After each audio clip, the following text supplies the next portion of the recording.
Hello YC, this is Prateek, CEO and a co-founder of Basecamp. Hello, this is Akshay, CMO and co-founder. We have known each other since last 3 years.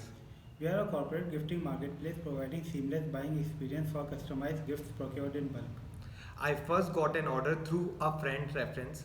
While fulfilling it, I realized gaps exist in the customer's expectation and the market and what market has to offer.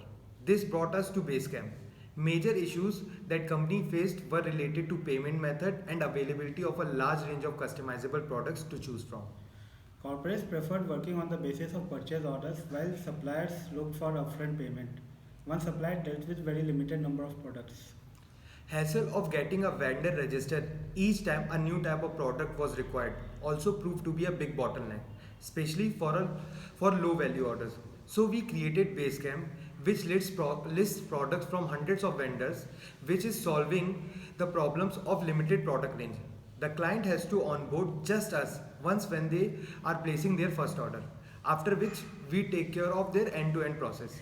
We work on purchase order and are looking at financing the procurements too, so that clients can continue work based on purchase order and suppliers can get upfront payment.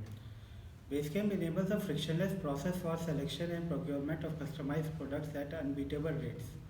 The value that we provide to our clients is evident from the fact that our retention rates are over 60%. Our clients frequently refer us to other point of contacts in the same organization and sometimes also in other organizations. Just through internal references, we currently are serving over 20 point of contacts in Google. We serve clients like Volvo, WeWork, Flipkart, HDFC Bank, Google, not just Google India, but also Google Australia and Singapore. We have been able to triple our revenue quarter on quarter. We acquired new users through email campaigns, ads on Google, Facebook, search engine optimization, along with maintaining a social media presence. We are looking to meet you guys. Thanks.